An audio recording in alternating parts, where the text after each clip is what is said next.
कमेंटमध्ये आम्लपित्त आणि साधं पित्त किंवा जळजळतं पित्त यावर सांगा असा एक कमेंट आली होती. मागे पण मी याच्यावर व्हिडिओ बनवला होता, परंतु थोडक्यात सांगतो त्याच्याबद्दल. आम्ल म्हणजे काय, आंबट, आणि पित्त.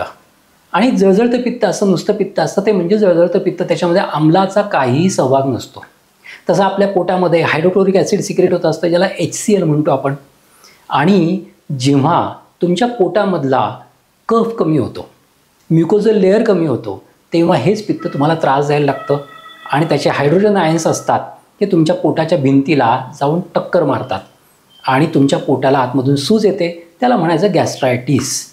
आणि जेव्हा हे पित्त जास्त सिक्रेट होतं आणि कफ कमी असतो, तेव्हा तुम्हाला छातीमध्ये, पोटामध्ये जळजळण्याची संवेदना निर्माण होते.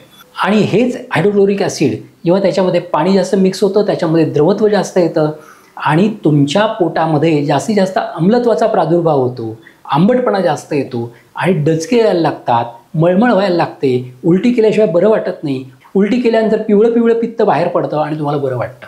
त्याला म्हणायचं आम्लपित्त. असे हे दोन आम्लपित्ताचे आणि साध्या पित्ताचे प्रकार आहेत. आणि हे दोन्हीही जर त्याची उपेक्षा केली तर हेच आम्लपित्त नंतर त्वचेमध्ये जातं आणि त्वचेमध्ये खाज यायला लागते, गांध्या उठायला लागतात, त्वचेचे विकार व्हायला लागतात आणि त्वचेची रसरसही व्हायला लागते, डोकं दुखायला लागतं. हे सगळे ज्या गोष्टी आहेत ह्या आम्लपित्तामुळे किंवा जळजळत्या पित्तामुळे होऊ शकतात. तर वेळेवरच याच्यावर उपाय केला तर त्याचा चांगला परिणाम आपल्याला मिळू शकतो.